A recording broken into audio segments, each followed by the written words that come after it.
का हो उजाला, का हो गया है कि बड़ी सोच में बैठी आहू। कहा बताई बाबू, जमाना यस बदल गए बा। का हो गया है भैया।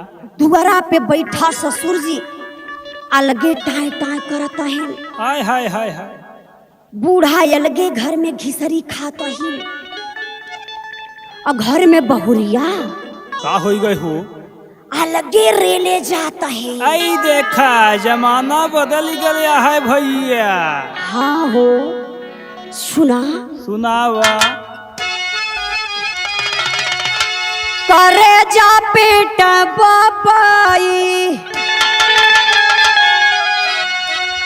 करे जा पेट बाबाई, बेटा नया लगाई।